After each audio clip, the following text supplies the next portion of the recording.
स्वागत है आपका हमारे YouTube channel PYQ with Pankaj पे। आज हम लोग ये दृष्टि जीके का सामान्य विज्ञान का ये पूरा सीरीज कंप्लीट करेंगे। तो चलिए शुरू करते हैं। इससे पहले आप चैनल पे अगर नए आए हैं तो सब्सक्राइब कर लीजिए कि ताकि आगे जो भी बुक का हम पूरा उसको रीड करें या फिर उसको समझाएं तो आपके पास नोटिफिकेशन चला जाए। तो चलिए शुरू करते हैं फिजिक्स का ये सीरीज। भौतिक विज्ञान विज्ञान की वह शाखा है जिसमें द्रव्य, ऊर्जा और अनोन्य क्रियाओं का अध्ययन किया जाता है। यानी फिजिक्स में मेनली रूप से द्रव्य, एनर्जी, इन सब का अनोन्य जो क्रिया है उसकी अध्ययन किया जाता है। मापन में देखें तो किसी भौतिक राशि का मापन एक निश्चित आधारभूत एवं मान्यता प्राप्त संदर्भ मानकों की राशि से तुलना करना है। इस संदर्भ मानक को मात्रक कहते हैं। दैनिक जीवन में भौतिक राशियों की संख्या बहुत ज़्यादा है, फिर भी इनके मापन के लिए मात्रकों की सीमित संख्या की ही आवश्यकता है, क्योंकि ये राशियां परस्पर आपस में अंतर संबंधित होती है। मूल राशि को व्यक्त करने के लिए प्रयुक्त मात्रक को मूल मात्रक कहते हैं, और मूल मात्रक के संयोजन से अगर व्युत्पन्न राशियों के मात्रक को व्युत्पन्न मात्रक कहते हैं। यानी मूल मात्रक के संयोजन से जो मिलता है उसे व्युत्पन्न राशि या व्युत्पन्न मात्रक कहते हैं। वर्तमान में अंतर्राष्ट्रीय मान्य प्रणाली सिस्टम इंटरनेशनल डी यूनिट्स है, जिसके संकेताक्षर को SI बोलते हैं। कि SI मात्रक क्या है, तो SI में 7 मूल मात्रक है, याद रखिएगा। ये याद रखिएगा कि सिस्टम इंटरनेशनल, यही SI का full form system international D units, इसीलिए इसको SI यूनिट्स बोलते हैं, सिस्टम इंटरनेशनल। आगे देखिए, SI से पहले 3 और मापन प्रणालियां था, जैसे CGS था, FPS प्रणाली था, MKS था। CGS का फुल फॉर्म देख लीजिए, सेंटीमीटर ग्राम और सेकेंड, यानी सेंटीमीटर ग्राम सेकेंड। FPS का फुट पाउंड सेकेंड, फुट हो गया, F से फुट, P से पाउंड और S से सेकेंड। और MKS में मीटर किलोग्राम सेकेंड, यानी तीनों में सेकेंड देखिए समान है। यहाँ ग्राम था, यहाँ पाउंड था, यहाँ किलोग्राम। अगर FPS में पूछेगा तो केजी में नहीं, पाउंड में मापेंगे। CGS में ग्राम में, MKS में किलोग्राम में। उसी तरह से C से वहाँ सेंटीमीटर में माप रहे थे, यहाँ फुट में और यहाँ मीटर में। ये तीनों देख लिए, यानी ये SI से पहले था। SI जब आ गया तो अधिकतर अब SI मात्रक का ही प्रयोग होता है। चलिए आगे देखते हैं। मूल राशि, जो SI का 7 मूल मात्रक था वो देखिए राशि। तो लंबाई का मात्रक होता है मीटर, संकेत छोटा m है। ये बड़ा M छोटा m भी याद रखिएगा, किसका बड़ा है किसका छोटा है। द्रव्यमान का केजी हो गया। समय का सेकेंड, S हो गया। विद्युत धारा का एम्पियर, A हो गया बड़ा वाला। ऊष्मागत की ताप, यानी ताप का मात्रक केल्विन हो गया, K हो गया। पदार्थ की मात्रा मोल MOL इसका संकेत होता है या प्रतीक होता है। ज्योति तीव्रता का कैंडेला, और कैंडेला का प्रतीक पूछेगा तो CD होता है। ये बात याद रखिएगा। आगे देखते हैं। प्रकाश की निर्वात में चाल जो है वो 3 × 10⁸ मीटर प्रति सेकेंड से होती है। आगे देखिए, सूर्य से धरती तक पहुंचने में प्रकाश को लगभग 8 मिनट 20 सेकेंड लगता है। यानी ये 8 मिनट 16.6 सेकेंड भी देता है, लेकिन 8.20 सेकेंड भी देख लीजिए। तो प्रकाश में निर्वात की चाल पूछेगा तो 3 × 10⁸ मीटर प्रति सेकेंड। प्रकाश वर्ष जो है वो निर्वात में प्रकाश द्वारा 1 साल में तय की गई दूरी के बराबर होती है। यानी प्रकाश वर्ष निर्वात में अगर प्रकाश द्वारा 1 वर्ष में जो तय किया गया दूरी होता है उसको बोलते हैं। इसे प्रकाश वर्ष भी कहते हैं। और एक प्रकाश वर्ष को तोड़ेंगे तो ये मीटर में कितना होता है, 9.46 × 10⁻15 मीटर होता है। आगे देखिए, पारसेक जो है ये इसका उपयोग अत्यधिक लंबी खगोलीय दूरी को व्यक्त करने के लिए किया जाता है। बहुत ज़्यादा लंबी खगोलीय दूरी व्यक्त करना होता है। अत्यधिक कम दूरी मापने के लिए नैनोमीटर का उपयोग करते हैं। बहुत कम दूरी मापना हो तो एकदम नैनोमीटर, जैसे 1 × 10⁻⁻9 मीटर होता है, याद रखिएगा। अब कुछ अन्य मापन की इकाइयाँ देख लीजिए। इसमें भौतिक राशि और मापन की इकाई किससे मापते हैं, और भी एक्स्ट्रा मापन की इकाई हैं। ये सब उन्हीं मूल मात्रक से बना हुआ है। दाब का देखिए पास्कल होता है। ध्वनि की प्रबलता का डेसिबल। प्रकाश की तरंग दैर्घ्य का एंगस्ट्रम। नौ संचालन में दूरी नॉटिकल मील। ऊष्मा का कैलोरी। विद्युत विभवांतर का वोल्ट। तापमान का सेल्सियस। आवृत्ति का हर्ट्ज। जल का बहाव का मात्रक होता है क्यूसेक। ओजोन परत की मोटाई डॉप्सन, और डॉप्सन को डीयू से संकेत करते हैं। ज्योति फ्लक्स का ल्यूमेन, और ल्यूमेन को एलएम से याद रखिएगा। चुंबकीय प्रेरण का टेस्ला, टी से। समतल कोण का रेडियन, आरएडी। घन कोण का ऑस्ट्रेलियन, एसआर होता है। विमीय सूत्र एवं विमीय समीकरण देखिए। किसी भौतिक राशि का विमीय सूत्र वह व्यंजक है जो यह दर्शाता है कि किसी भौतिक राशि में किसी मूल राशि की कितनी विमाएँ हैं। विमाओं द्वारा ही किसी भौतिक राशि की प्रकृति की व्याख्या की जाती है। जैसे लंबाई की विमा को एल से डिनोट करेंगे जब लिखेंगे विमीय सूत्र, तो समय की टी से, और द्रव्यमान की विमा को एम से प्रदर्शित करेंगे जब विमा लिखेंगे तब। जब किसी भौतिक राशि को मूल राशि और उनकी विमाओं के रूप में निरूपित किया जाता है तो उस राशि को फिर विमीय समीकरण कहते हैं। एग्जाम्पल देख लीजिए, जैसे आयतन, उदाहरण स्वरूप आयतन का विमीय समीकरण निकालना है तो आयतन बराबर होता है लंबाई गुने चौड़ाई गुने ऊंचाई, यानी तीनों एल में मापते हैं तो ये हो गया एल एल एल, यानी एम तो कुछ नहीं आया, द्रव्यमान कुछ नहीं आया, तो इसलिए द्रव्यमान का पावर 0। एल में कितना आया, 3 आया, तो एल का पावर 3 हो जाएगा। और टी में भी कुछ नहीं आया तो समय में भी 0 हो जाएगा। वेग का विमीय समीकरण, तो वेग बराबर विस्थापन बटा समय।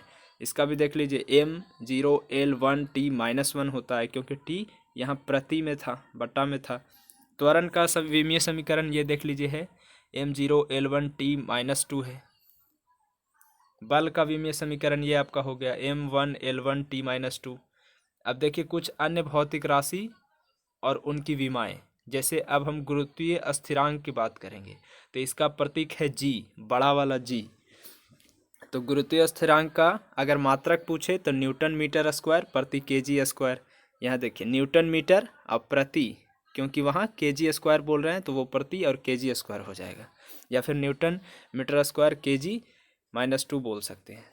फिर उसके बाद में गुरुत्वीय स्थितिज ऊर्जा, तो इसका मात्रक होता है जूल, और इसको मतलब वेलोसिटी एनर्जी बोलते हैं, वेलोसिटी नहीं, स्थितिज ऊर्जा VR।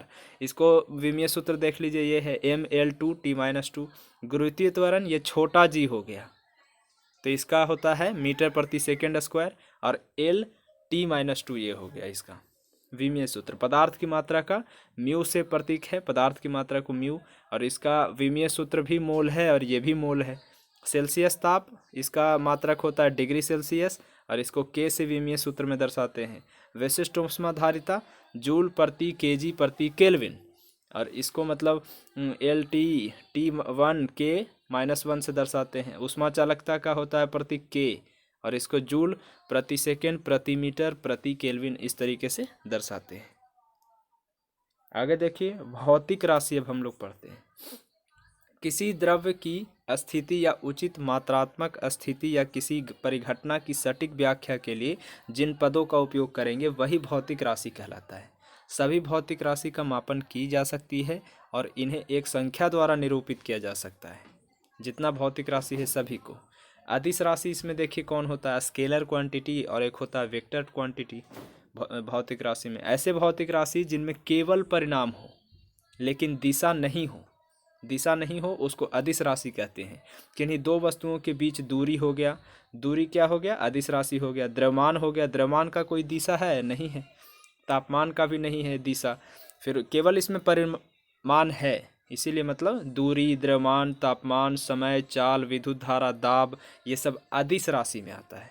अगर यही कहे सदिश राशि तो ऐसी भौतिक राशियाँ जिनमें परिणाम के साथ साथ दिशाएं भी होती है इसको सदिश राशि कहते हैं। अर्थात इन राशियों का परिणाम संख्या तथा दिशा द्वारा व्यक्त किया जाता है, यानी परिणाम भी है और दिशा भी है। जैसे विस्थापन, वेग, त्वरण, ये सब हो गया, इन सब में दिशा फिक्स होता है और परिणाम भी होता है, विस्थापन, वेग, त्वरण। अब यहाँ देखिए अदिश राशियों के जोड़ में सामान्य बीजगणित के नियम लागू होते हैं। अदिश राशि के जोड़ में बीजगणित का नियम लागू होता है, अर्थात इनकी सामान्य संख्याओं की भांति जोड़ घटा गुणा भाग कर सकते हैं। लेकिन सदिश राशि के योग जो है वो त्रिभुज और समानांतर चतुर्भुज के नियम का पालन करता है, क्योंकि उसमें दिशा भी था, इसमें दिशा नहीं था तो नॉर्मल सामान्य संख्या की भांति जोड़ घटा गुणा भागा अदिश राशि में कर सकते हैं। बीजगणित के नियम लागू है अलजेब्रा का, लेकिन यही सदिश राशि में त्रिभुज और समानांतर चतुर्भुज नियम का पालन करता है। अब दूरी देखिए क्या होता है, यह किसी वस्तु द्वारा एक निश्चित समय में तय किए गए मार्ग की पूरी लंबाई होती है, संपूर्ण लंबाई। इसका मात्रक मीटर है और यह एक अदिश राशि है, दूरी। आगे देखते हैं विस्थापन यानी डिस्प्लेसमेंट। यह एक निश्चित दिशा में, यानी इसमें दिशा फिक्स है, निश्चित दिशा है, और दो बिंदुओं के बीच लंबवत दूरी को विस्थापन कहते हैं। अर्थात विस्थापन करने वाली वस्तु की प्रारंभिक एवं अंतिम अवस्था के बीच न्यूनतम दूरी है। अब जैसे हम यहाँ से यहाँ तक आए, रुक जाइए, यहाँ से देखिए, यहाँ से यहाँ तक आए और फिर यहाँ से यहाँ तक आए, लेकिन इसमें विस्थापन निकालने बोलेगा तो इसमें देखिए कि प्रारंभिक और अंतिम अवस्था के बीच कम से कम दूरी लेना है। तो हम यहाँ से अगर यहाँ आना चाहेंगे तो इसके लिए हम इस तरीके से ना करके यहाँ से यहाँ भी आ सकते हैं। तो ये हो गया मतलब विस्थापन के तरीक़ा से। और दूरी पूछता कितना दूरी तय किया है, तो इतना ये और इतना ये, यानी ये पूरा दूरी हो गया, विस्थापन ये हो गया। आगे देखिए विस्थापन कौन सी राशि है, तो सदिश राशि है। गति और गति के नियम, तो भौतिक राशि में गति के सापेक्ष किसी वस्तु की स्थिति में परिवर्तन, इसे विस्थापन, दूरी, वेग इत्यादि के रूप में मतलब वर्णित किया जाता है। अब एक होता है एक समान गति करना, एक होता है असमान गति करना। तो एक समान में देखिए क्या होगा, ऐसी गति जिसमें कोई वस्तु समान समय अंतराल में समान दूरी तय करे, यानी फिक्स टाइम है कि वो 2 मिनट में बार बार रोल करेगा, एक समान गति है। तो ये हो गया समान दूरी और मतलब समय अंतराल भी समान है, तो उसको एक समान गति। असमान गति किसको कहेंगे, तो ऐसी गति जिसमें कोई वस्तु समान समय अंतराल में एक समान दूरी तय नहीं करता है, अर्थात समान समय अंतराल में अलग अलग दूरियाँ तय करता है। दैनिक जीवन में सामान्यतः सभी गति जो हम लोग देखते हैं अधिकतर में असमान गति का ही उदाहरण है। चाल देखिए, किसी वस्तु का द्वारा एकांक समय में तय की गई दूरी को चाल कहते हैं। चाल बराबर दूरी बटा समय, यह एक अदिश राशि है, इसका ऐसा मात्रक मीटर प्रति सेकंड होता है। वेग किसी वस्तु द्वारा एकांक समय में एक निश्चित सी दिशा में तय की गई दूरी, इसमें दिशा फिक्स है, इसीलिए वेग में विस्थापन बटा समय होता है और चाल में दूरी बटा समय होता है। और वेग हो गया विस्थापन बटा समय है, तो विस्थापन भी सदिश राशि था और ये भी वेग भी सदिश राशि है, इसका ऐसा मात्रक मीटर प्रति सेकंड है। त्वरण, वेग में परिवर्तन की दर को त्वरण कहते हैं, और त्वरण हो गया कि वेग परिवर्तन बटा समय अंतराल, यानी त्वरण भी सदिश राशि होगा। यदि किसी वस्तु का t1 समय पर वेग v1 तथा t2 समय पर वेग v2 से है, तो त्वरण v1 में से v2 में से v1 घटा दीजिए और t2 में से t1 घटा दीजिए, यही आ जाएगा आपका त्वरण। वृत्तीय गति यानी सर्कुलर मोशन किसको कहते हैं, सो देख लीजिए। हम रिवीजन करा रहे हैं इसीलिए मतलब पढ़ते जा रहे हैं, आप लोग वीडियो को देखते जाइए, पूरा बुक करवा देंगे। वृत्तीय गति, जब कोई वस्तु वृत्ताकार पथ पर गति करती है तो इसे वृत्तीय गति कहते हैं। वृत्तीय गति में त्वरण होता है, जिसके कारण वस्तु की गति की दिशा परिवर्तन होती रहती है। त्वरण की दिशा सदैव वृत्त के केंद्र की ओर होती है। वृत्ताकार पथ पर एक समान चाल से गतिशील वस्तु समान चाल और परिवर्ती वेग का उदाहरण होता है। कोणीय वेग देखिए, एंगुलर वेलोसिटी, वृत्ताकार पथ पर गतिशील वस्तु को वृत्त के केंद्र से मिलाने वाली रेखा 1 सेकंड में जितना कोण घूमेगी उस वस्तु का कोणीय वेग कहलाती है। और कोणीय वेग को क्या से प्रदर्शित करेंगे, ओमेगा से। ओमेगा बराबर थीटा बटा टी यानी 2πn, इसको डिनोट कर सकते हैं, जहाँ n सेकंड में गतिमान वस्तु द्वारा लगाए गए चक्करों की संख्या है, n चक्कर की संख्या हो गया। और वृत्ताकार पथ पर गतिशील वस्तु की रेखीय चाल वस्तु द्वारा चली गई दूरी पर निर्भर करती है। रेखीय चाल बराबर कोणीय चाल गुने त्रिज्या होता है, यानी 2πrn गुने r, त्रिज्या r हो गया। न्यूटन के गति के नियम अब देखिए, फिलोसफिया नेचुरलिस प्रिंसिपिया मैथमेटिका यानी प्रिंसिपिया एक पुस्तक है, इसको आमतौर पर प्रिंसिपिया कहते हैं। न्यूटन की सर्वश्रेष्ठ कृति है, लिखा हुआ है उनका। इस पुस्तक में न्यूटन के गति का नियम प्रतिपादन किया गया। अब पूछ सकता है कि प्रिंसिपिया पुस्तक के लेखक कौन है, तो न्यूटन है।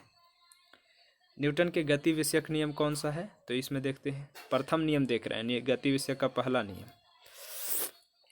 चलिए, यदि कोई वस्तु विराम अवस्था में है तो विराम अवस्था में ही रहेगा, और यदि एक समान चाल से सीधी रेखा में चल रहा है तो वैसे ही चलती रहेगा जब तक कि उस पर कोई बाहरी बल आरोपित नहीं कर दें, यानी बाहरी बल नहीं लगा दे, उसकी वर्तमान अवस्था में हम लोग परिवर्तन ना कर दिया जाए, तब तक वो वैसा ही रहेगा, ऐसा पहला नियम कहता है। इस नियम को गैलीलियो का नियम भी कहते हैं और जड़त्व का नियम भी। अपनी वर्तमान स्थिति को बनाए रखने की प्रवृत्ति को ही जड़त्व कहते हैं, इसीलिए इसको जड़त्व का नियम भी बोल दे रहे हैं कि वर्तमान स्थिति को वो चेंज नहीं कर रहा है। दैनिक जीवन में हम जड़त्व के गुण को प्रत्यक्ष अनुभव कर सकते हैं, जैसे वाहन में अचानक ब्रेक लगाने से यात्री के आगे की ओर झुक जाना। अब गाड़ी चल रहा है, ब्रेक लगेगा तो हम लोग आगे झुकते हैं। कंबल के डंडे से अगर आप गद्दा पे पीटिएगा तो उससे धूल के कण निकलता है, ये भी देख लीजिए, ये भी जड़त्व का उदाहरण है। न्यूटन के गति विषयक दूसरा नियम, किसी वस्तु के संवेग में परिवर्तन की दर उस वस्तु पर आरोपित बल के समानुपाती होता है तथा उसी दिशा में होता है जिस दिशा में बल कार्य करता है। ये हो गया आपका दूसरा नियम कि संवेग का जो परिवर्तन का दर होगा वो बल के समानुपाती होगा, ये दूसरा नियम है। आगे देखते हैं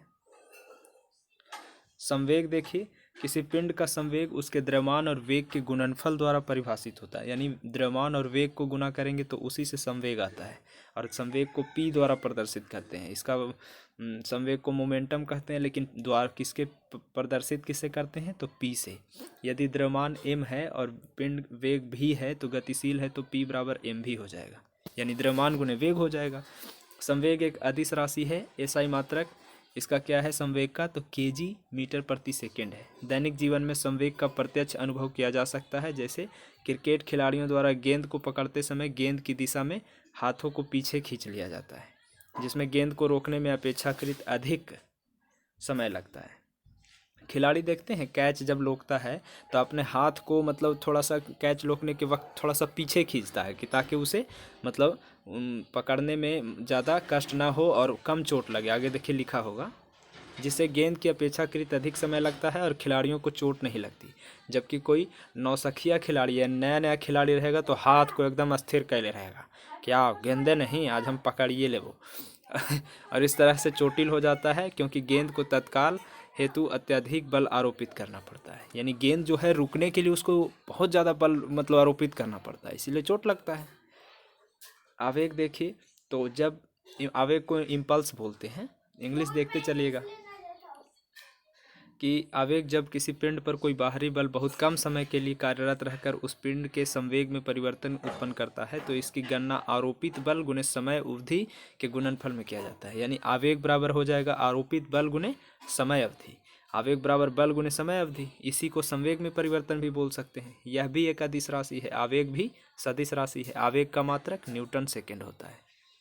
न्यूटन की गति का तीसरा नियम देखिए, प्रत्येक क्रिया के सदैव समान विपरीत दिशा में भी प्रतिक्रिया होती है। इस नियम को पदों की क्रिया या फिर प्रतिक्रिया का अर्थ सिर्फ बल से है। साधारण शब्दों में इसे इस प्रकार समझा जा सकता है कि बल हमेशा युग्म में पाए जाते हैं, और मतलब अगर आप इधर के थर्ड नियम कहता है कि इधर आप बल लगा रहे हैं तो उसके विपरीत समान और विपरीत दिशा में भी प्रतिक्रिया होगा। ये भी देखिए, ये बल एक ही समय में कार्यरत रहते हैं, इसमें किसी एक बल को क्रिया और दूसरे बल को प्रतिक्रिया कहते हैं। दैनिक जीवन में न्यूटन के गति नियम जो है तीसरा नियम का उदाहरण, बंदूक से चलाते समय पीछे की ओर झटका लगना। कोई भी बंदूक चलाएगा तो उसका हाथ देखिएगा पीछे की ओर आएगा ही आएगा, क्योंकि उसमें से जो गोली निकलता है वो आगे की ओर क्रिया करता है तो पीछे की ओर प्रतिक्रिया देना जरूरी है। और फिर रॉकेट का उड़ना, ये भी मतलब है।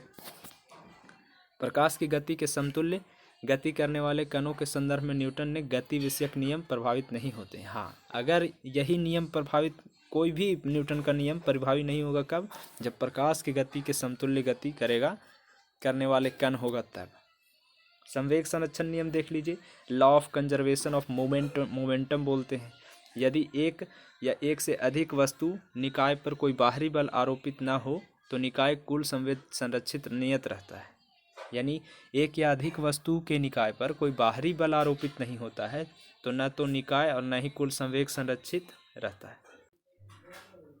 कण की साम्यावस्था देखिए, किसी कण की साम्यावस्था वह स्थिति है जिसमें कण पर नेट बाहरी बल शून्य हो, इसका अर्थ यह होता है कि कण विरामावस्था में है अथवा एक समान गति है। साम्यावस्था की स्थिति में शून्य नेट बाहरी बल के साथ शून्य नेट बाहरी बल आघूर्ण भी आवश्यक है। यह कण की स्थिति था। द्रव्यमान देखिए हम लोग क्या होता है, किसी वस्तु के द्रव्यमान उसके जड़त्व की ही माप है। किसी वस्तु का द्रव्यमान जितना अधिक होगा उतना ही उसका जड़त्व भी अधिक होगा। यह ध्यान रखने योग्य बात है कि द्रव्यमान सदैव स्थिर रहता है। यह एक स्थान से दूसरे स्थान पर नहीं बदलेगा, फिक्स है एकदम, याद रखिएगा। उदाहरण स्वरूप किसी व्यक्ति का द्रव्यमान जितना पृथ्वी पर होगा उतना ही चंद्रमा पर होगा। अब भार देखिए, भार परिवर्तन होगा भला कि द्रव्यमान नहीं।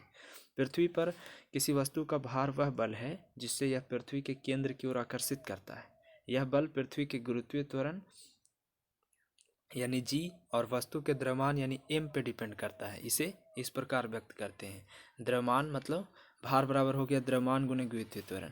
यानी देखिए द्रव्यमान हो गया, द्रव्यमान चेंज नहीं होगा, जैसे हम हैं तो हम चेंज हो जाएंगे, नहीं होंगे, लेकिन यही भार जो है ये मतलब केंद्र की ओर जब आकर्षित करता है, पृथ्वी जो केंद्र की ओर खींच रहा है, तो उसी में जो हमारा गुरुत्वीय त्वरण बन रहा है, और तो उसी को हम द्रव्यमान के साथ फिर गुना कर देते हैं कि कितना खींच रहा है पृथ्वी, तो इसीलिए फिर हम लोग का एक वजन हो जाता है और उसी को हम लोग भार कहते हैं। तो भार तो परिवर्तन होवे करेगा, यहाँ पृथ्वी का खिंचाव अलग है, चंद्रमा का अलग है, या फिर किसी भी चीज़ का अलग है, लेकिन द्रव्यमान चेंज नहीं होगा।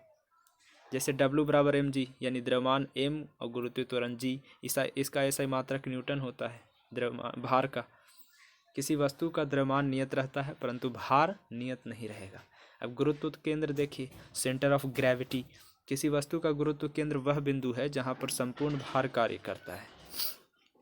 कोई वस्तु का मतलब, हाँ, गुरुत्व केंद्र किसको बोलते हैं इसे देखिए। कोई वस्तु का संपूर्ण भार है जहाँ पे मतलब कार्य करता है, चाहे वस्तु किसी भी स्थिति में हो, वस्तु का भार इस गुरुत्व केंद्र से सदैव नीचे की ओर कार्य करता है। गुरुत्व केंद्र नीचे की ओर ही खींचेगा। किसी वस्तु के संतुलन के लिए यह आवश्यक है कि गुरुत्व केंद्र पर भार को संतुलित करने के लिए परिणाम में बराबर और विपरीत दिशा में बल लगाए।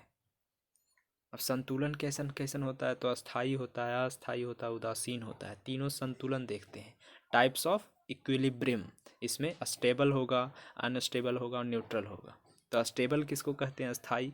यदि किसी अस्थाई वस्तु में बल लगाने से थोड़ा परिवर्तन हो जाए तो बल को हटाते ही अपनी पूर्व स्थिति में वापस चला आता है।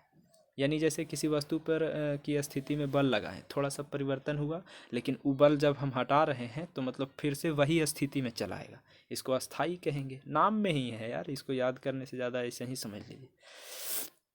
अस्थाई संतुलन, यदि किसी वस्तु की स्थिति में बल के द्वारा परिवर्तन किए और लेकिन हटाएं फिर बल को तो अपनी पूर्व अवस्था में नहीं आया, तो इसी को हम लोग अस्थाई संतुलन कहेंगे।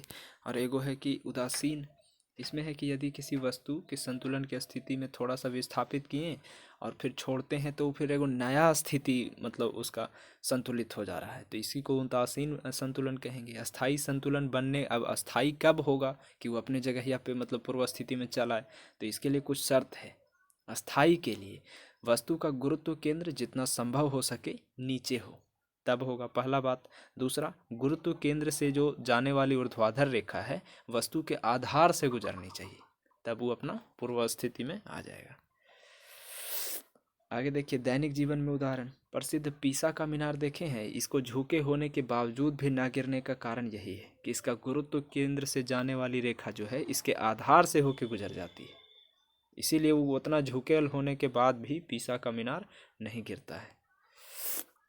बहुमंजिला इमारत के निर्माण में आधार को विस्तृत और अपेक्षाकृत भारी बनाया जाता है। नीचे वाला को देखिएगा कि नीचे पूरा पिलर उलर देते हैं काहे लगे, या फिर मतलब पूरा विस्तृत या अपेक्षाकृत भारी आधार जो बेस होता है उसको बनाते हैं, जिससे कि इमारत का गुरुत्व केंद्र जो है वो आधार के निकट रहे।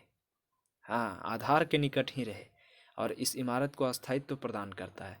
मोटर गाड़ी के निर्माण के दौरान यह कोशिश किया जाता है कि मोटर गाड़ी के गुरुत्व केंद्र आधार के बीच में और जितना संभव हो सके नीचे रहे।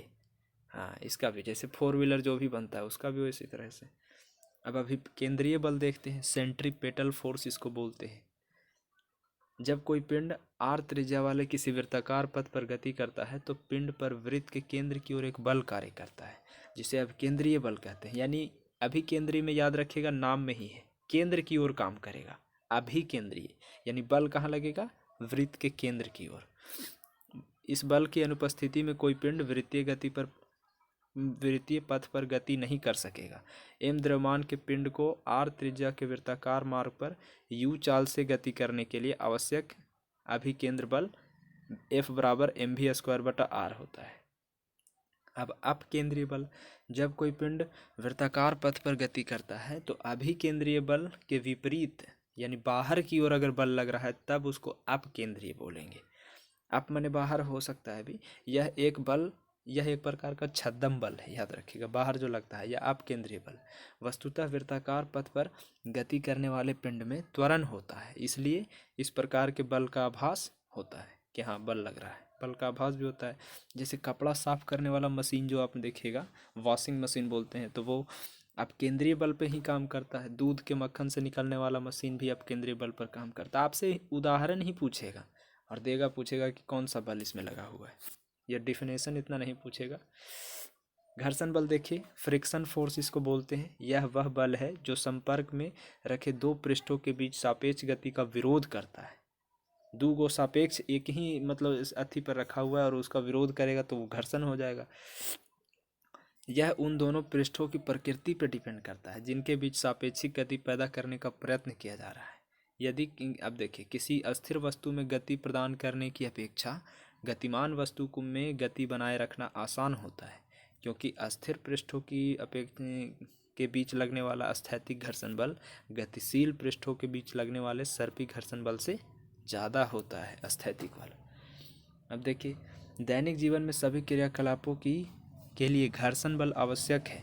हाथ से वस्तु को पकड़ना, वाहन का सड़क पर गति करना, ये वाहन सड़क पर गति कर रहा है तो उसका चक्का जो है वो मतलब सड़क से घर्षण ही हो रहा है, इसमें ये सब घर्षण बल के कारण ही संभव है। फिर उसके बाद देखिए, घर्षण बल को कम करने के लिए पृष्ठ को चिकना या स्नेहक का प्रयोग करते हैं कि ताकि वो घर्षण कम हो। बरसात के सड़कों पर फिसलन के कारण घर्षण बल की कमी ही है।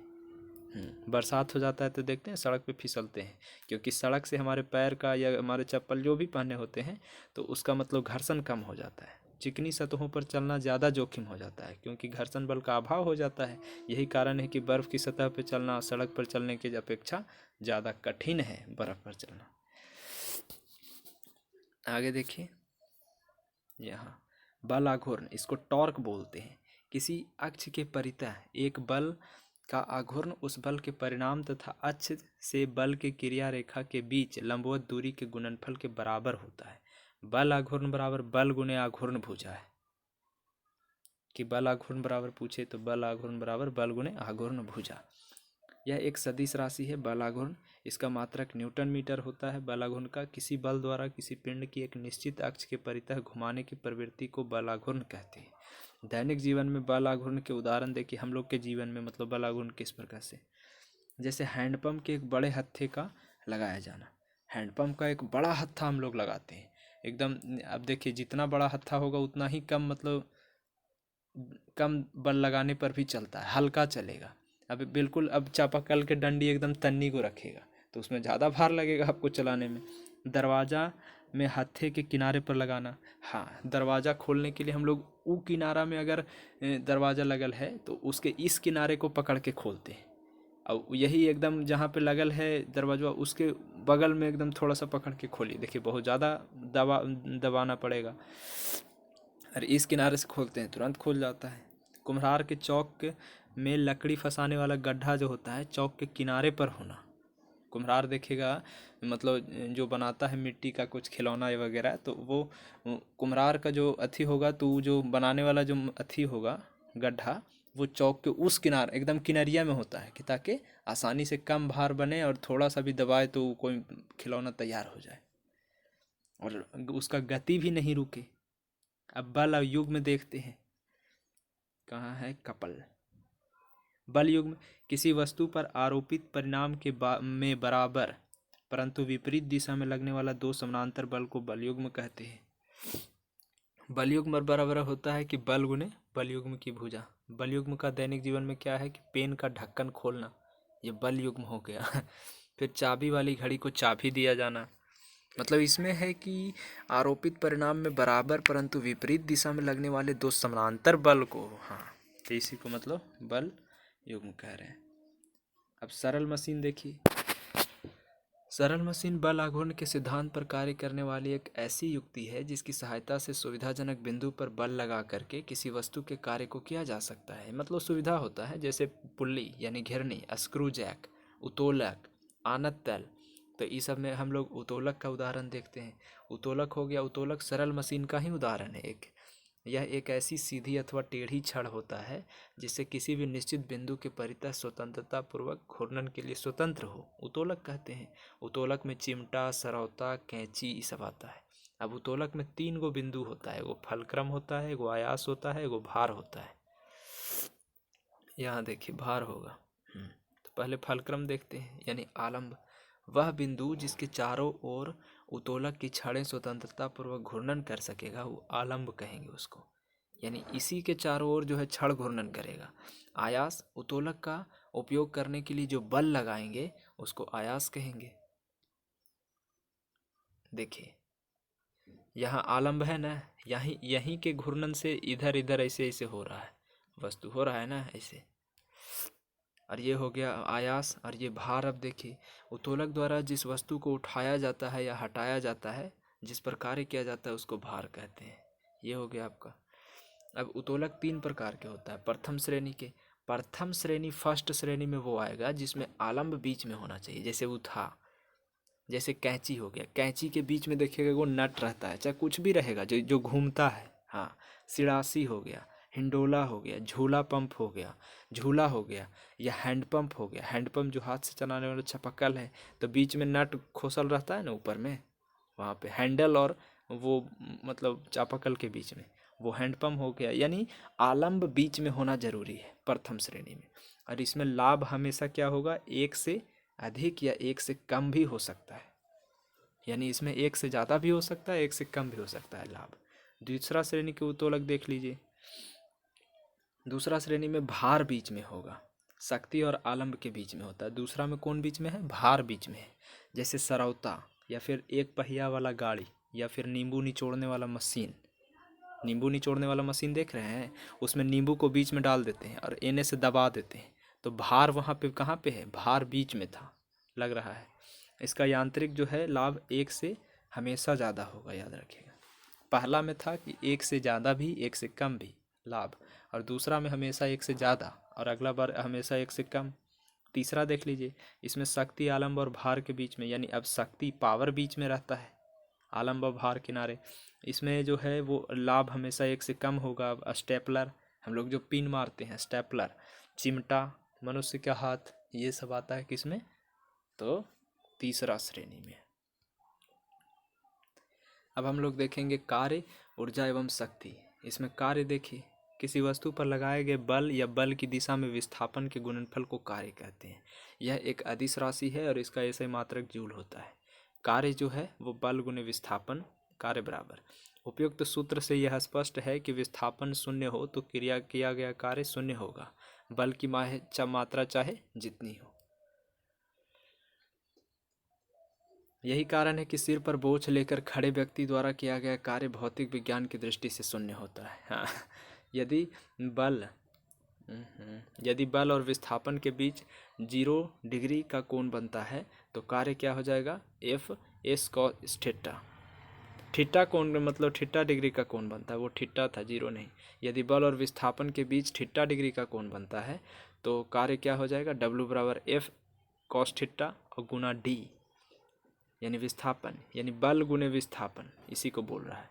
यदि अब थीटा का मान 0 डिग्री आएगा, अब यहाँ देखिए थीटा का मान 0 डिग्री होगा तो काम ज़्यादा होगा, और थीटा का मान अगर 90 डिग्री होगा तो कार्य शून्य होगा।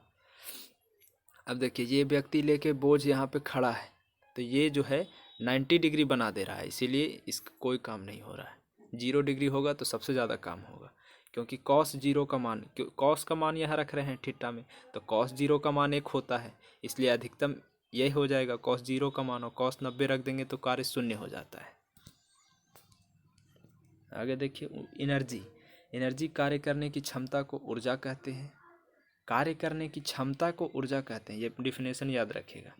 ऊर्जा के विभिन्न रूप, अर्थात ऊर्जा किसी वस्तु में निम्नलिखित मतलब रूप में संचित रह सकती है, जैसे स्थितिज ऊर्जा, गतिज ऊर्जा, उष्मीय ऊर्जा, प्रकाश ऊर्जा, रासायनिक ऊर्जा, विद्युत ऊर्जा, कुछ के रूप में भी हो सकता है कोई वस्तु में। अब देखिए गतिज ऊर्जा पढ़ते हैं कि गतिज ऊर्जा किसको कहेंगे। गतिज ऊर्जा काइनेटिक एनर्जी इसको इंग्लिश में बोलते हैं, के। किसी वस्तु की गति के कारण उसमें निहित ऊर्जा को गतिज ऊर्जा कहते हैं। यह ऊर्जा उस कार्य के बराबर होती है जो वस्तुओं के वेग प्रदान करने के लिए आवश्यक होता है।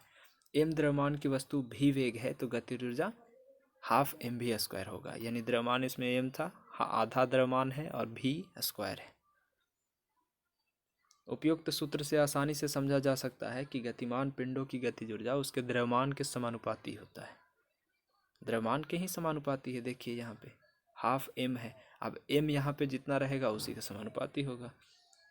एक समान वेग से गति कर रहे ट्रक एवं कार में ट्रक की गतिज ऊर्जा ज़्यादा होगा क्योंकि उसका द्रव्यमान ज़्यादा है, कार से ज़्यादा द्रव्यमान है ट्रक का। स्थितिज ऊर्जा देख लीजिए, किसी वस्तु की स्थिति के कारण उसमें निहित ऊर्जा को स्थितिज ऊर्जा कहते हैं। यह ऊर्जा वस्तु पर किए गए कार्य के कारण उसमें संचित होता है। किसी स्प्रिंग को खींचने में या खींचने से उसमें संचित ऊर्जा, बांध द्वारा रोके गए पानी में संचित ऊर्जा, फिर धनुष के तनित डोरी में संचित ऊर्जा, ये सब हो गया। ये सब कोची का स्थितिज ऊर्जा का उदाहरण है। बांध में पानी रोक ले हैं तो वो संचित ऊर्जा के उदाहरण, मतलब स्थितिज ऊर्जा का ही उदाहरण है। धनुष से मतलब तान के डोरी और रख ले हैं, वो भी हो जाएगा। आगे देखते हैं। m द्रव्यमान के पिंड में h ऊंचाई पर अवस्थिति के कारण संचित स्थितिज ऊर्जा, तो इसीलिए स्थितिज ऊर्जा का सूत्र हो जाता है mgh, यानी द्रव्यमान, गुरुत्वीय त्वरण और ऊंचाई। m से द्रव्यमान, g से गुरुत्वीय त्वरण और h से ऊंचाई। जहाँ g गुरुत्वीय त्वरण है, वस्तुतः यह ऊर्जा वस्तु को भूमि से उस बिंदु तक उठाने में गुरुत्वीय बल के विरुद्ध काम होता है, तो इसीलिए उसमें g को भी लिए है। किसी वस्तु की कुल यांत्रिक ऊर्जा उसकी गतिज ऊर्जा और स्थितिज ऊर्जा के योग के बराबर होता है। ये क्वेश्चन पूछता है कि अगर गतिज ऊर्जा और स्थितिज ऊर्जा को जोड़ेंगे तो कौन ऊर्जा निकलेगा, तो उसमें फिर यांत्रिक ऊर्जा होता है। यह यांत्रिक ऊर्जा बराबर गतिज ऊर्जा प्लस स्थितिज ऊर्जा। अब ऊर्जा संरक्षण का नियम क्या होता है? Law of conservation of energy. ऊर्जा केवल एक रूप से दूसरे रूप में रूपांतरित हो सकता है। यह न तो उत्पन्न किया जा सकता है और न ही नष्ट किया जा सकता है। दैनिक जीवन में ऊर्जा संरक्षण के नियम का अनुप्रयोग देखिए। दिल्ली मेट्रो में उपयोग किए जाने वाले ब्रेकिंग सिस्टम द्वारा ब्रेक लगने के दौरान ट्रेन की गतिज ऊर्जा को इन्वर्टर मशीन की सहायता से विद्युत ऊर्जा में परिवर्तित करके पुनः उपयोग में लाया जाता है। यानी देखिए, दिल्ली मेट्रो में जब ब्रेकिंग सिस्टम ब्रेक लगाता है मेट्रो वाला, तो मतलब उसके गतिज ऊर्जा को वो कन्वर्ट करके फिर से उसको विद्युत ऊर्जा में परिवर्तित करता है और उसका उपयोग करता है। अब ऊर्जा रूपांतरित करने वाले कुछ उपकरण हैं, जैसे हम लोग सोलर पैनल लगाते हैं, सोलर सेल, तो ये क्या करता है कि सूर्य वाला ऊर्जा को लेकर के और विद्युत ऊर्जा में कन्वर्ट कर देता है। लाउड स्पीकर, ये विद्युत ऊर्जा को क्या करता है कि ध्वनि ऊर्जा में कर देता है, करंट लेता है और उन्हें से ध्वनि ऊर्जा निकल रहा है। ट्यूबलाइट, ये विद्युत ऊर्जा को प्रकाश ऊर्जा में कर देता है। डायनमो, ये यांत्रिक ऊर्जा को विद्युत ऊर्जा में कर देता है। डायनमो से यांत्रिक यानी घूमना। और फिर अब विद्युत बल्ब, तो देखते हैं कि विद्युत ऊर्जा से कुछ ही करता है। अब विद्युत बल्ब में क्या, बल्ब को देखिए और अब बताइए। बल्ब में हम लोग करंट देते हैं यानी विद्युत ऊर्जा देते हैं, और उससे निकल क्या रहा है, तो प्रकाश या ऊष्मा निकल रहा है। अब विद्युत सेल देख लीजिए, तो रासायनिक ऊर्जा को ये विद्युत ऊर्जा में करता है। विद्युत सेल मतलब बैटरी हो गया। बैटरी में देखिए क्या है, रासायनिक ऊर्जा है, उसको किस में कर रहा है, विद्युत ऊर्जा में। सितार हो गया तो यांत्रिक ऊर्जा से ध्वनि ऊर्जा। उस वस्तु को देखिए और उसमें किस चीज़ का मतलब प्रयोग हो रहा है कि उससे आउटपुट क्या है। पवन चक्की, ये गतिज ऊर्जा को यांत्रिक ऊर्जा में। विद्युत मोटर, विद्युत ऊर्जा को यांत्रिक ऊर्जा में। मोमबत्ती, रासायनिक ऊर्जा को प्रकाश या ऊष्मा ऊर्जा में। माइक्रोफोन, ध्वनि ऊर्जा को विद्युत ऊर्जा में। माइक्रोफोन याद रखिएगा, आपकी ध्वनि ऊर्जा को विद्युत ऊर्जा में कन्वर्ट करता है। उल्टा है लाउड स्पीकर का। विद्युत हीटर, ये विद्युत ऊर्जा को ऊष्मीय ऊर्जा में। अब शक्ति देखते हैं। कार्य करने की दर को शक्ति कहते हैं। हाँ, और यही कार्य करने की क्षमता कर देता तो उसको ऊर्जा कहते थे, लेकिन कार्य करने की दर है तो शक्ति। ऊर्जा रूपांतरण को दर के रूप में समझा जा सकता है। यदि कोई अभिकर्ता W कार्य को R समय में करता है तो शक्ति बराबर कार्य बटा समय होता है। अब शक्ति का मात्रक वाट है, या फिर इसको जूल प्रति सेकंड के भी बोल सकते हैं। अर्ग सेकेंड जो है ये हॉर्स पावर, अर्ग second horse power, kilowatt, megawatt आदि शक्ति के और भी मात्रक हैं। यानी जूल प्रति सेकंड भी दे देगा, वाट भी दे देगा, अर्ग प्रति सेकंड भी दे देगा, या फिर हॉर्स पावर भी दे सकता है, किलोवाट भी दे सकता है, मेगावाट दे सकता है। ये सब शक्ति का ही मात्रक है। अब एक हॉर्स पावर में 746 वाट होता है, एक मेगावाट में 1000 किलोवाट होता है, या फिर इतना वाट शून्य देख लीजिए, 1000 किलो में 300 नाव लगाइए तब हो जाता है वो वाट में। वाट सेकेंड या वाट घंटा या किलोवाट घंटा, ये सब समय में दिए हुए कार्य और ऊर्जा के मात्रक है। हाँ, अगर इसमें मतलब वाट में अगर जो समय का प्रयोग कर दें वाट के साथ में समय का, तब वो हो जाता है ऊर्जा का मात्रक। जैसे यहाँ वाट के साथ सेकंड लगा दिए, वाट के साथ घंटा लगा दिए, किलोवाट के साथ घंटा लगा दिए, तो ये सब ऊर्जा का मात्रक फिर हो जाता है। जैसे 1 किलोवाट घंटा, तो इसमें 1000 वाट घंटा होता है, और इसका 3.6 × 10⁶ जूल भी बोल सकते हैं। 1 वाट घंटा में 3600 जूल, किलोवाट वाला में यहाँ 3.6 × 10⁶ जूल। आगे देखिए, विद्युत ऊर्जा के जो संयंत्र होता है, फैक्ट्री होता है, यहाँ जहाँ उत्पादन होता है, तो उसकी क्षमता को मेगावाट में प्रदर्शित करते हैं, ये बात याद रखिएगा। पदार्थ के कुछ सामान्य गुण देखिए, इसमें प्रत्यास्था है जिसको इलास्टिसिटी बोलते हैं। जब किसी वस्तु पर कोई विरूपक बल आरोपित किया जाता है, तो यह स्वाभाविक है कि वस्तु का आकार, आयतन, आकृति में परिवर्तन आ जाए। विरूपक बल के प्रभाव में यह परिवर्तन होना तथा वस्तु पर लगाए गए बल को हटा लेने के पश्चात वस्तु की अपनी प्रारंभिक अवस्था में पुनः पहुंचने की प्रवृत्ति को प्रत्यास्था कहते हैं। मतलब पुनः वो स्थिति में पहुंच जाएगा। आगे देखिए, अतः प्रत्यास्था किसी वस्तु का वह गुण होगा जिसके कारण वस्तु उनके ऊपर आरोपित विरूपक बल के प्रभाव में आने में किसी भी परिवर्तन का विरोध करेगा। अब हुक का नियम क्या होता है? तो प्रत्यास्था की सीमा के भीतर किसी वस्तु में उत्पन्न विकृति उस पर लगाए गए प्रतिबल के अनुकर्मानुपाती होता है, इसी को कहते हैं। जैसे प्रतिबल का अनुकर्मानुपाती लगेगा बल, तो वो विकृति हो जाएगा। प्रतिबल देख लीजिए, किसी पिंड पर जब कोई बाहरी बल लगाया जाता है तो उसकी आकृति में परिवर्तन होता है, और पिंड पर आरोपित एकांक क्षेत्रफल में लगने वाले बल को प्रतिबल कहते हैं। जैसे किसी पिंड के एक भाग में क्षेत्रफल A और क्षेत्रफल A पर लंबवत दिशा में आरोपित बल कहलाता है। प्रतिबल जो होता है वो F/A, यानी प्रतिबल का मात्रक हो जाएगा F मतलब न्यूटन, फोर्स का न्यूटन, और क्षेत्रफल A माने एरिया का हो जाएगा मीटर स्क्वायर, यानी न्यूटन प्रति मीटर स्क्वायर। आगे देखिए, प्रतिबल का न्यूटन प्रति मीटर स्क्वायर। अब विकृति देखते हैं, स्ट्रेन। जब किसी वस्तु पर बाहरी बल लगाते हैं तो वस्तु की आकृति में परिवर्तन होता है। यह परिवर्तन उस वस्तु की लंबाई में परिवर्तन तथा वस्तु के प्रारंभिक लंबाई के अनुपात को ही विकृति कहते हैं। किसी वस्तु के प्रत्यास्था गुणांक उस वस्तु के विशेष गुणों पर निर्भर करता है, अतः विभिन्न पदार्थ के लिए प्रत्यास्था गुणांक अलग अलग होता है। प्रतिबल और विकृति के अनुपात को ही प्रत्यास्था गुणांक कहेंगे। अगर दोनों के अनुपात लेंगे प्रतिबल और विकृति का, तब होगा प्रत्यास्था गुणांक। अभी यंग प्रत्यास्था गुणांक देखिए, वस्तु पर आरोपित बल के प्रभाव से उत्पन्न विकृति वस्तु की लंबाई में हुई प्रत्यास्था गुणांक को यंग प्रत्यास्था गुणांक कहते हैं। ये सब थोड़ा बहुत डिफिनेशन पूछ सकता है या नहीं भी पूछता है ये सब।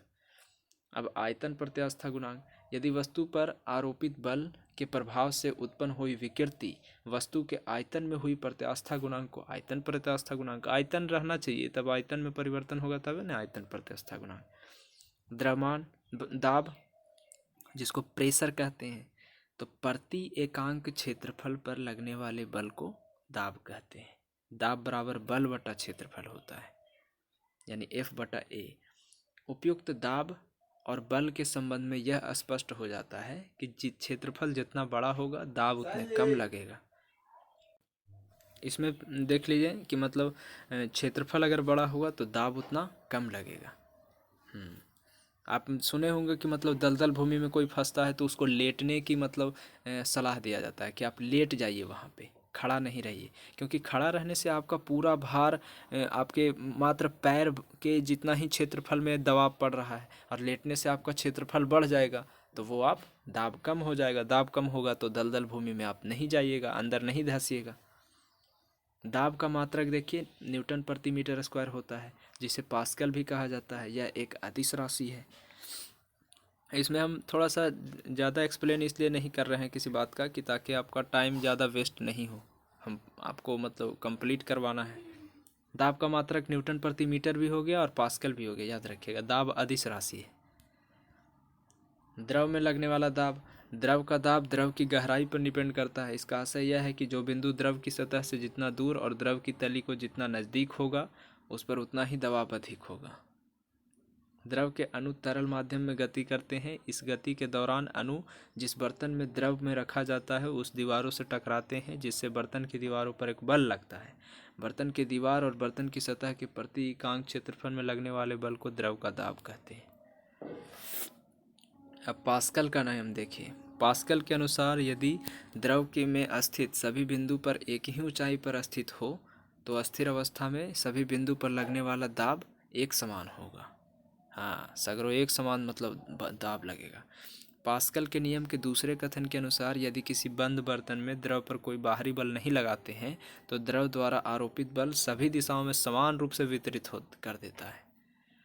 हाइड्रोलिक मशीन पास्कल के नियम पर आधारित है। हाइड्रोलिक ब्रेक भी कार्य करने का सिद्धांत पास्कल के नियम पर है। अब आर्किमिडीज का सिद्धांत देखते हैं। जब किसी वस्तु को द्रव में पूर्णतः या आंशिक रूप से डुबोते हैं तो उसके भार में कमी होता है। वस्तु के भार में यह कमी वस्तु द्वारा हटाए गए द्रव के भार के बराबर होता है। यानी जितना वस्तु आपको लग रहा है कि धीरे धीरे कम हुआ है उतने उस वस्तु का भार उसमें लगा हुआ है, तभी तो कम हुआ है। अब देखिए उत्प्लावन बल। यदि कोई वस्तु द्रव में डुबोते हैं और वस्तु के भार में कमी हो गया, जैसे बाल्टी कुआं में पानी निकालेगा तो बाल्टी जब डूबल रहता है तब देखिए हल्का लगता रहता है पनिया में, और खींचिएगा बाहर आएगा तो फिर भारी होता है। तो वही कह रहा है कि जब वस्तु को द्रव में डुबो देते हैं तो वस्तु के भार में कमी होता है, और यह कमी जो है वो द्रव द्वारा वस्तु पर लगाए जाने वाले एक बल के कारण प्रतीत होता है। द्रव द्वारा वस्तु पर लगाए जाने वाले इसी बल को मतलब हम लोग उत्प्लावन बल कहते हैं। उत्प्लावन बल का जो परिमाण होगा वो द्रव के घनत्व पे डिपेंड करता है, द्रव के घनत्व पे। अब प्लावन का नियम देखिए। तैरने वाली वस्तु यदि संतुलन की अवस्था में है तो वह अपने भार के बराबर द्रव विस्थापित कर देगी, अपने भार के बराबर ही विस्थापित करेगी। अब ठोस वस्तु का गुरुत्व केंद्र हटाए गए द्रव का गुरुत्व केंद्र दोनों एक ही ऊर्ध्वाधर रेख में होना चाहिए। ये प्लवन का दो नियम है कि अगर तैरने वाली वस्तु संतुलन की अवस्था में है तो वह अपने भार के बराबर ही द्रव विस्थापित करेगी। ये जो है ये होना चाहिए। घनत्व बराबर क्या होता है तो द्रव्यमान बटा आयतन होता है। घनत्व का मात्रक तो द्रव्यमान के लिए केजी या आयतन के लिए मीटर क्यूब, यानी केजी प्रति मीटर क्यूब हो जाएगा घनत्व का ऐसा ही मात्रक। आपेक्षिक घनत्व तो आपेक्षिक घनत्व में वस्तु का घनत्व बटा 4 डिग्री सेल्सियस पर पानी का घनत्व। जैसा कि सूत्र से स्पष्ट है कि घनत्व का अनुपात है, यह मतलब घनत्व का अनुपात है, अतः इसका कोई मात्रक नहीं होता है। घनत्व का अनुपात होता है तो ये मात्रक नहीं होगा इसका। ऑप्शन में दे देगा कि बताइए निम्न में से किसका ऐसा ही मात्रक नहीं होता है। अगर आपेक्षिक घनत्व है तो उसका नहीं होता है। आपेक्षिक घनत्व को हाइड्रोमीटर से मापते हैं। जल में अशुद्धि लवण इत्यादि को मिला दिया जाए तो इसका घनत्व बढ़ जाता है। यही कारण है कि समुद्र के जल का घनत्व शुद्ध जल से ज़्यादा होता है। यदि विभिन्न घनत्वों को द्रव को मिलाया जाए और अधिक घनत्व को द्रव को नीचे और कम घनत्व के द्रव को ऊपर रहेगा, याद रखिएगा। ज़्यादा जिसका घनत्व रहेगा वो नीचे रहेगा और कम घनत्व वाला ऊपर। मिट्टी के तेल और जल में डालिए, देखिए मिट्टी का तेल कहाँ रहेगा, ऊपर रहेगा। पानी का घनत्व ज़्यादा है इसीलिए वो नीचे रहता है, मिट्टी का तेल का कम है इसलिए वो ऊपर रहता है। अब आगे देखते हैं। लोहे के घनत्व पारे से कम होता है, अतः जल से अधिक होने के कारण लोहे की कील पानी में तैरती है जबकि पानी में डूब जाती है। पारा में तैरता है। देखिए लोहा के घनत्व को चाहिए तो पारा से कम है और जल से ज़्यादा है लोहा के, इसीलिए लोहा के कील पारा में डालेगा तो तैरेगा और वही अगर जल में डालेगा तो डूब जाएगा। द्रव में डूबी हुई वस्तु अपने आयतन तथा तैरती हुई वस्तु अपने भार के द्रव के बराबर विस्थापित करती है। अगर द्रव में डूबा हुआ कोई वस्तु है, समझिए पूरा डूब गया, तो वो अपने आयतन के बराबर मतलब भार को हटा रही है, और कोई तैर रहा है तो वो अपने भार के द्रव के बराबर द्रव को हटा रहा है। अब देखिए ससंजक बल और असंजक बल। ससंजक हो गया कि एक ही पदार्थ के अणुओं के बीच अगर लगेगा बल तो उसको ससंजक कहेंगे, कोहेसिव कहेंगे, और अलग अलग पदार्थ के अणु के बीच अगर बल लगेगा तो उसको आसंजक कहेंगे। दो धातुओं के शोल्डर धातुओं की सहायता से जोड़ना असंजक बलों के कारण ही संभव है। दो धातु है और उसको शोल्डर से हम जोड़ रहे हैं, तो दो अलग अलग धातु है, भिन्न भिन्न पदार्थ है, इसीलिए उसको असंजक बल के कारण जोड़ पा रहे हैं। ठोस पदार्थ के अणुओं के बीच लगने वाला बल सबसे अधिक होता है, ससंजक बल सबसे अधिक होता है। और गैसीय पदार्थों के बीच अगर लगेगा बल तो वो ससंजक बल सबसे कम होगा। यानी ससंजक बल का मान आपसे पूछेगा कि किस में अधिक होगा, तो ठोस में ज़्यादा होगा और गैस में कम होगा। अब पृष्ठ तनाव देखते हैं। सरफेस टेंशन, द्रव की सतह पर स्थित अणुओं के ऊपर की ओर कोई बल नहीं लगता है, किंतु नीचे स्थित अणुओं द्वारा उन पर आकर्षण बल लगाया जाता है, जिससे पृष्ठ पर स्थित अणु एक तनाव महसूस करते हैं। इस तनाव के कारण द्रव पृष्ठ अपना क्षेत्रफल कम करने की कोशिश करता है। द्रव पृष्ठ पर लगने वाले इस तनाव को पृष्ठ तनाव कहते हैं। यानी पृष्ठ तनाव में क्षेत्रफल को कम करने की कोशिश होगा। उदाहरण में अगर देखते हैं तो जल की बूंद गोलाकार होने का कारण पृष्ठ तनाव है। वो अपना बहुत छोटा मतलब अपना क्षेत्रफल कम करता है, पानी पड़ता है तो देखते हैं गोल बूंद आता है।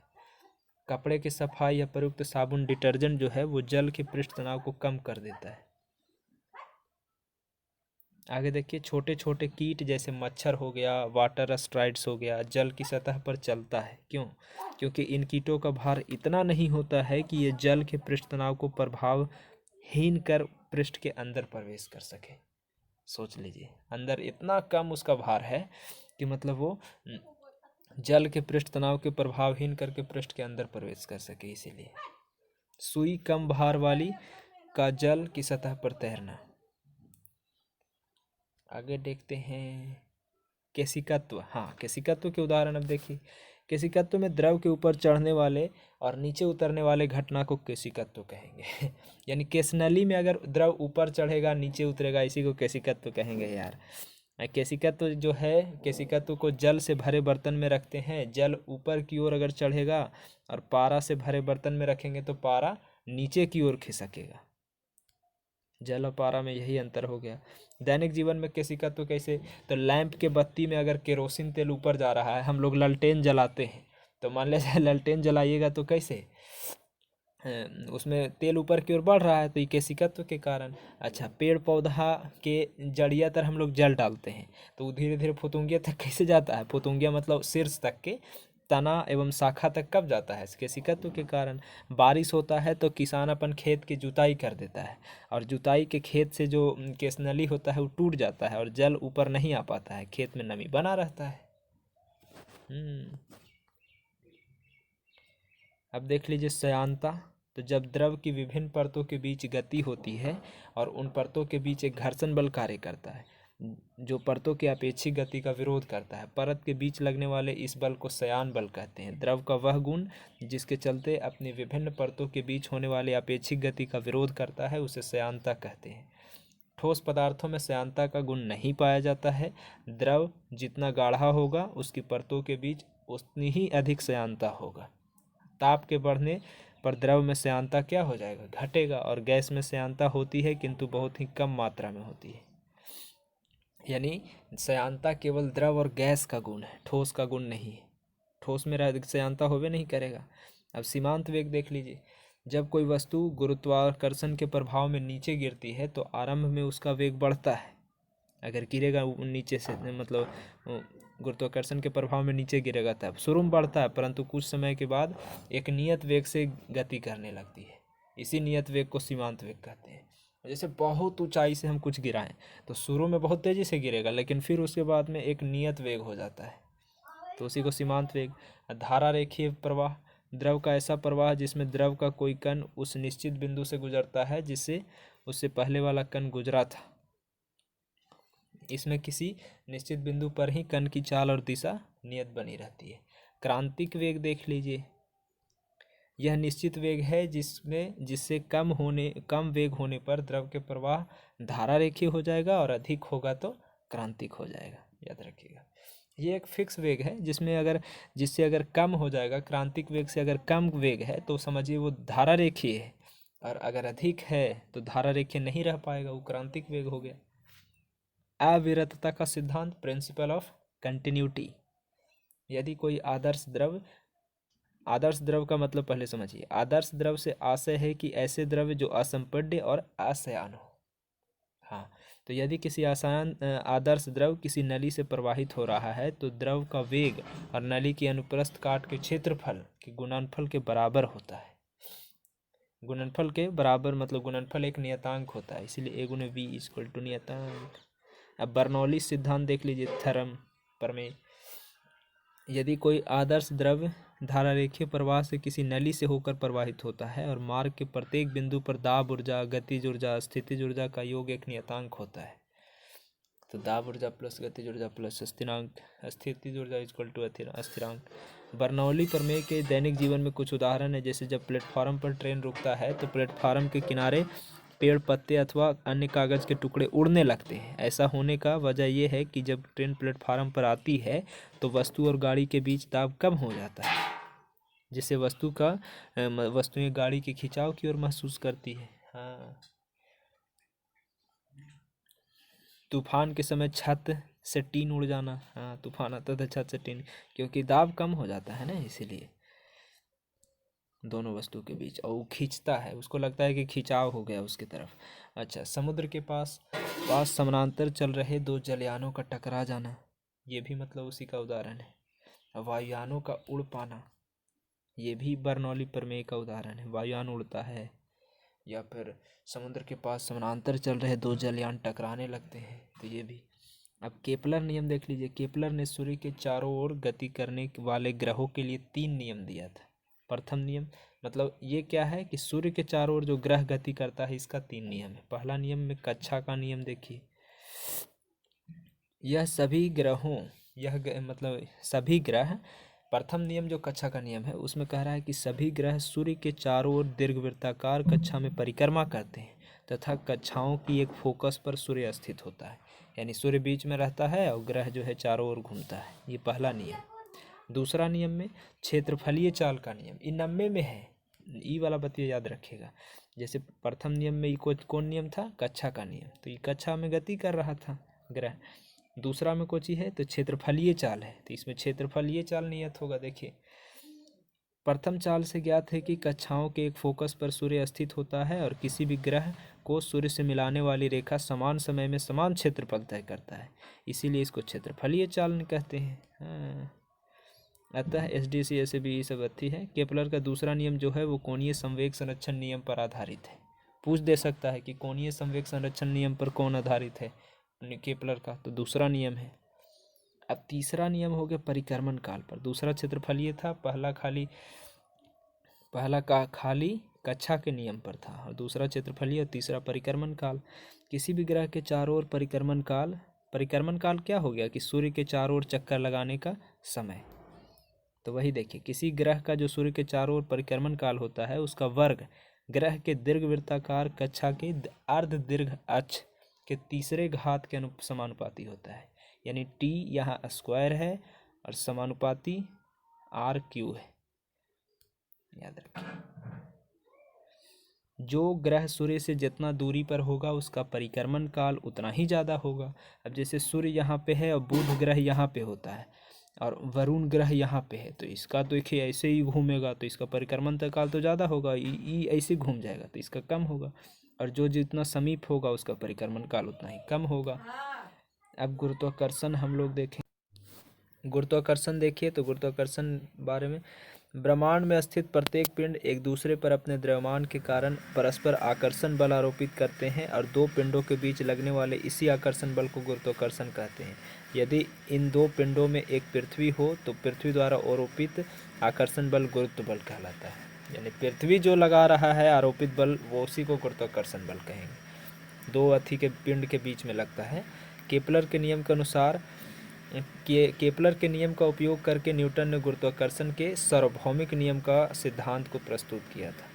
न्यूटन ने बताया कि इस विश्व में प्रत्येक पिंड हर दूसरे पिंड को एक बल द्वारा आकर्षित करता है, जिनका परिणाम दोनों पिंडों के द्रव्यमान के गुणनफल के अनुक्रमानुपाती होता है। दोनों के द्रव्यमान के गुणनफल के अनुक्रमानुपाती है, उनके बीच की दूरी के वर्ग के व्युत्क्रमानुपाती, यानी द्रव्यमान के तो गुणनफल के अनुक्रमानुपाती और उनके बीच का जो दूरी है उसके वर्ग के व्युत्क्रमानुपाती होता है।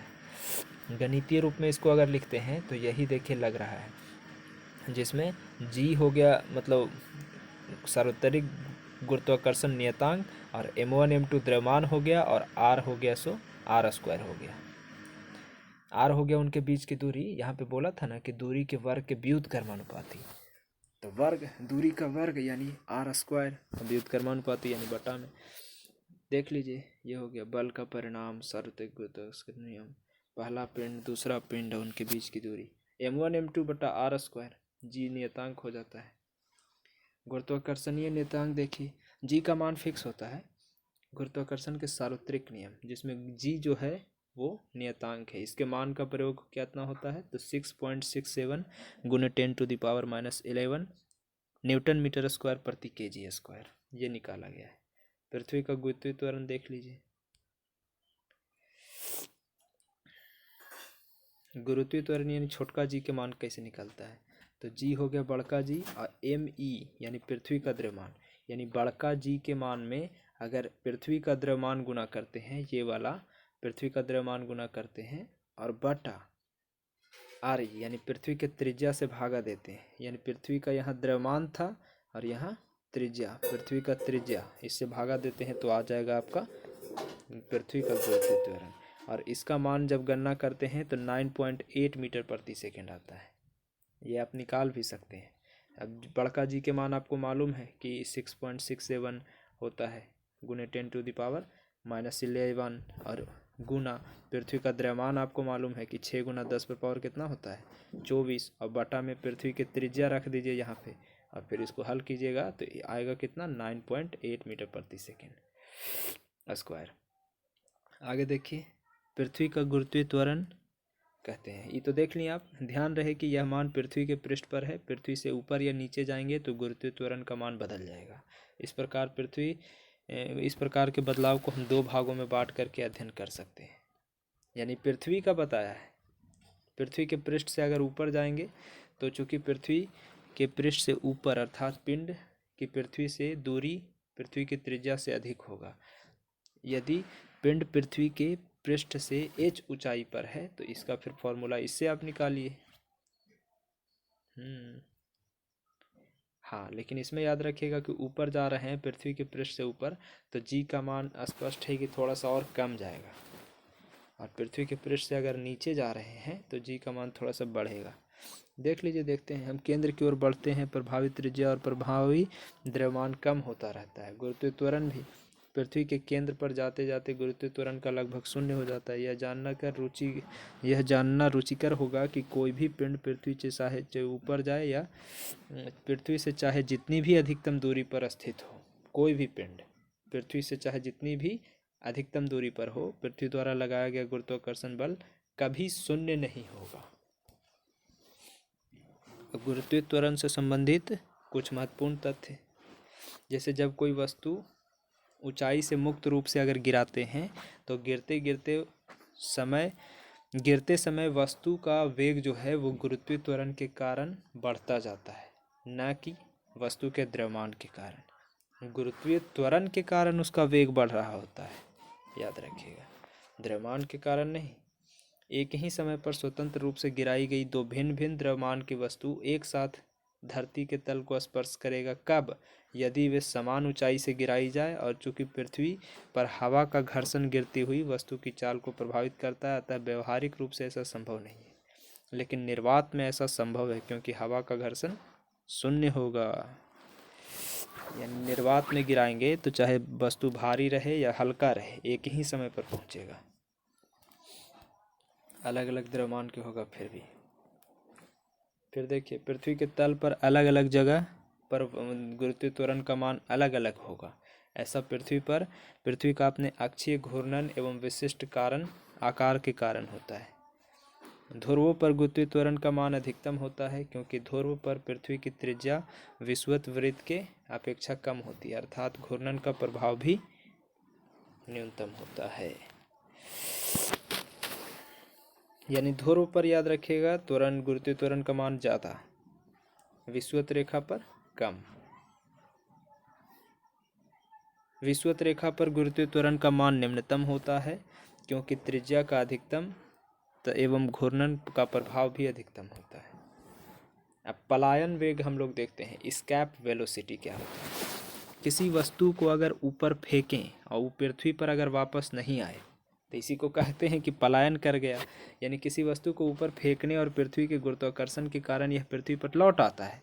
यदि इस वेग को बढ़ाते जाएं और अंत में एक ऐसा वेग आएगा कि जिसको फिर उस वेग से फेंकेंगे तो पृथ्वी के गुरुत्वीय क्षेत्र से वो बाहर निकल जाएगा और पृथ्वी पर वापस नहीं लौटेगा। अगर आप चाहते हैं कि आप अपने मोबाइल जिसमें आप देख रहे हैं उसको किस वेग से फेंकें कि पृथ्वी पर नहीं गिरे तो देखिए 11.2 किलोमीटर प्रति सेकेंड होता है पृथ्वी का वेग। देखिए यह वह न्यूनतम वेग है जिससे किसी वस्तु को पृथ्वी की सतह से ऊपर की ओर फेंकने पर वस्तु पृथ्वी के गुरुत्वीय त्वरण के क्षेत्र के पार कर जाती है तथा पृथ्वी पर कभी लौटकर नहीं आती। पलायन वेग कहलाता है। पलायन वेग पिंड के द्रव्यमान पर डिपेंड नहीं करता है। द्रव्यमान पर डिपेंड नहीं करेगा। यदि पृथ्वी का पलायन करने के लिए है तो इसका मान 11.2 किलोमीटर प्रति सेकेंड है। अर्थात पृथ्वी तल से किसी वस्तु को 11.2 किलोमीटर प्रति सेकेंड या इससे अधिक वेग से मतलब ऊपर फेंक दिया जाए तो वस्तु फिर पृथ्वी के तल पर नहीं आएगा। 11.2 किलोमीटर प्रति सेकेंड से किसी भी वस्तु को फेंकिए, कुछ भी इतना स्पीड से जाना चाहिए, 1 सेकेंड में 11.2 किलोमीटर सोच लीजिए, फिर वो वापस नहीं आएगा धरती पर। कुछ स्रोतों में पलायन वेग के स्थान पर पलायन चाल भी लिखा मिलता है, तो दोनों सेम है यार। भारत एवं भारहीनता पढ़ते हैं। किसी पिंड पर पृथ्वी के गुरुत्वाकर्षण द्वारा आरोपित बल को पिंड का भार कहा जाता है। उसे W से निरूपित करते हैं। गणितीय रूप में इसे निम्नलिखित प्रकार से W बराबर mg, m द्रव्यमान का पिंड है, g गुरुत्वीय त्वरण है। यह एक सदिश राशि है क्योंकि इसमें परिणाम एवं दिशा दोनों है। पृथ्वी द्वारा आरोपित बल की दिशा सदैव पृथ्वी के केंद्र की ओर होता है। पृथ्वी द्वारा आरोपित बल की प्रकृति दैनिक जीवन में अनुभव किए जाने वाले अन्य बलों से अलग है। इस बल के लिए पृथ्वी के पिंड में संपर्क में रहना आवश्यक नहीं है, जबकि अन्य बलों की वायुगतिकी, घर्षण बल, उत्प्लावन बल, इस सब के लिए पिंड का संपर्क होना आवश्यक होता है।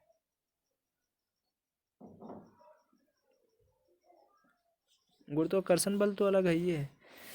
इसमें कह रहा था कि मतलब संपर्क में नहीं भी है फिर भी वो खींच रहा है। यह भी ध्यान रखने योग्य बात है कि अब हम अपने भार का अनुभव भी सिर्फ इसलिए कर पाते हैं क्योंकि पृथ्वी द्वारा आरोपित बल की प्रतिक्रिया जो है वो हम पर कार्य करती है, जिससे हम अनुभव होता है हाँ कि हम इतना भार मतलब ऐसे कर रहे हैं।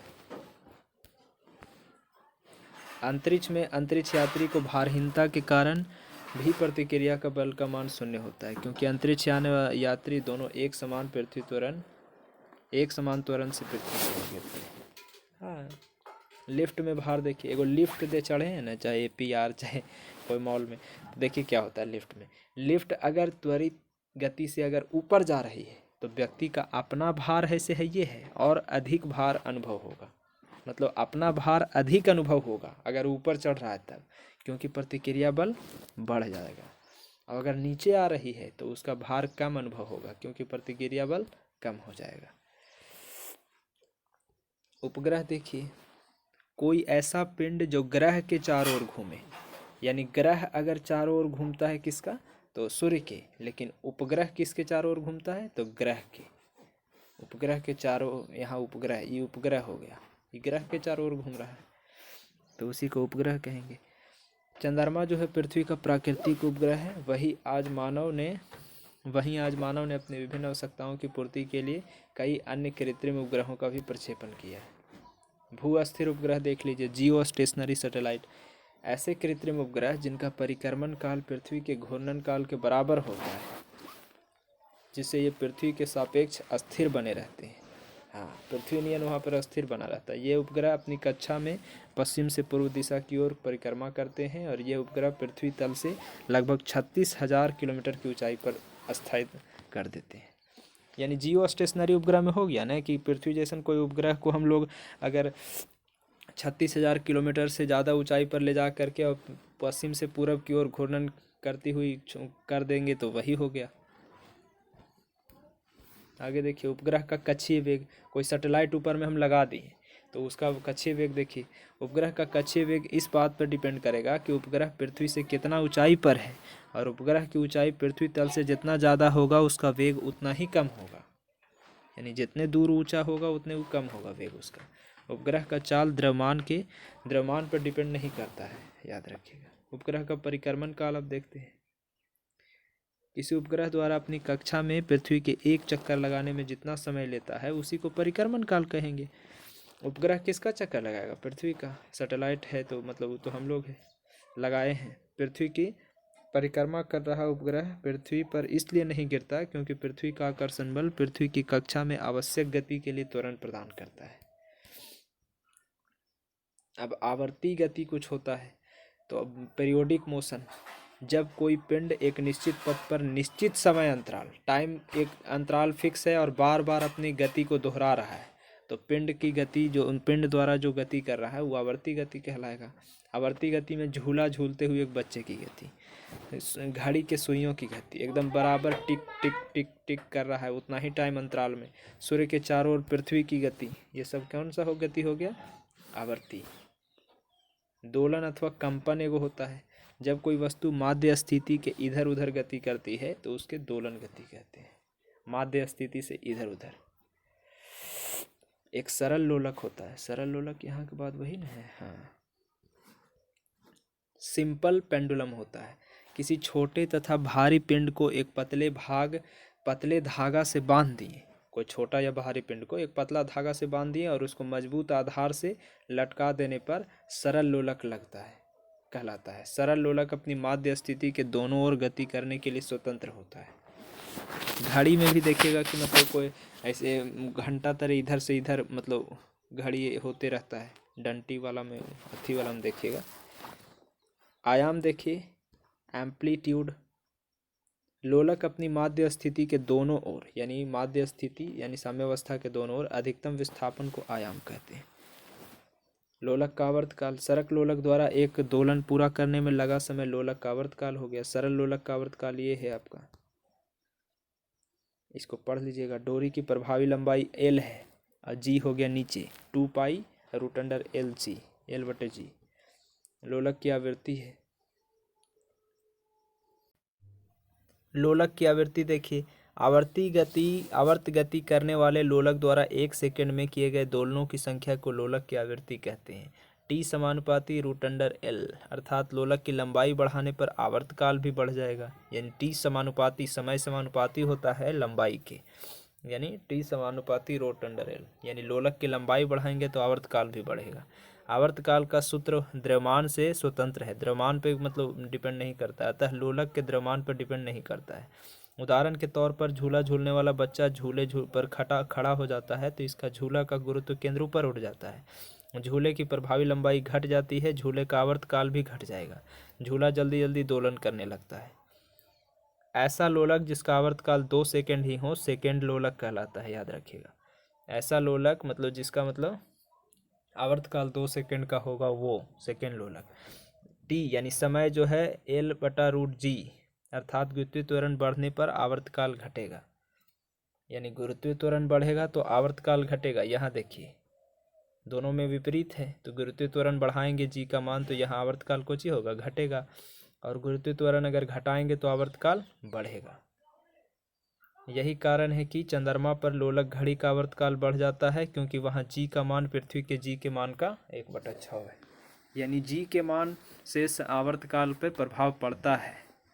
जो G का मान होगा तो उसका विपरीत होगा आवर्तकाल, G के मान का विपरीत होता है, और लंबाई के विपरीत नहीं, लंबाई के समानुपाती होता है, G का विपरीत होता है, यानी L समानुपाती T है। देखिए यहाँ पे लिखा हुआ था L/L जो है वो समानुपाती है T के, और √G जो है वो T के व्युत्क्रमानुपाती है। आगे देखिए, पृथ्वी के तल से ऊपर नीचे जाने पर आवर्तकाल बढ़ जाती है। विषुवत रेखा से ध्रुव की ओर जाने पर आवर्तकाल घटेगा, क्योंकि ध्रुवों की ओर जाने पर गुरुत्वीय त्वरण का मान बढ़ता जाता है। यदि गुरुत्वीय त्वरण का मान मतलब 0 हो तो आवर्तकाल अनंत हो जाएगा। अब देखिए सरल आवर्त गति, सिंपल हार्मोनिक मोशन। सरल आवर्त गति वह आवर्त गति है जिसमें प्रत्यानयन बल यानी रेस्टोरिंग फोर्स जो है विस्थापन के अनुक्रमानुपाती तथा विस्थापन के विपरीत दिशा में लगता है। प्रत्यानयन बल रेस्टोरिंग फोर्स, आवर्ती गति करने वाला पिंड जब साम्यावस्था में रहता है तो पिंड पर लगने वाला बल शून्य होता है। पिंड जब अपनी गति के क्रम के माध्य स्थिति में विस्थापित होता है तो उस पिंड पर एक ऐसा बल लगता है जो उसे साम्यावस्था में लाने का प्रयत्न करता है। इस पिंड पर लगने वाला बल प्रत्यानयन बल कहलाता है। अब सरल आवर्त गति की विशेषताएं। जब सरल आवर्त गति करने वाला पिंड अपनी माध्य स्थिति से गुजरता है तो पिंड पर लगने वाला बल शून्य होता है। पिंड की गति ऊर्जा अधिकतम हो जाएगी। पिंड का वेग अधिकतम होता है जबकि स्थितिज ऊर्जा शून्य होती है। सरल आवर्त गति करने वाला पिंड जब अपनी अधिकतम गति को अर्जित करता है तो अंतिम विस्थापन की स्थिति में होता है तो पिंड का प्रत्यानयन बल अधिकतम होता है। पिंड की गतिज ऊर्जा शून्य हो जाएगा, यानी अंतिम विस्थापन में स्थित होता है तब। अब माध्य स्थिति में अगर होगा तो गतिज ऊर्जा ज़्यादा होगा माध्य स्थिति में, और अंतिम विस्थापन की स्थिति में होगा तो गतिज ऊर्जा शून्य हो जाएगा, और क्योंकि वेग शून्य होता है और पिंड का त्वरण अधिक हो जाएगा। अब हम लोग तरंग देखेंगे।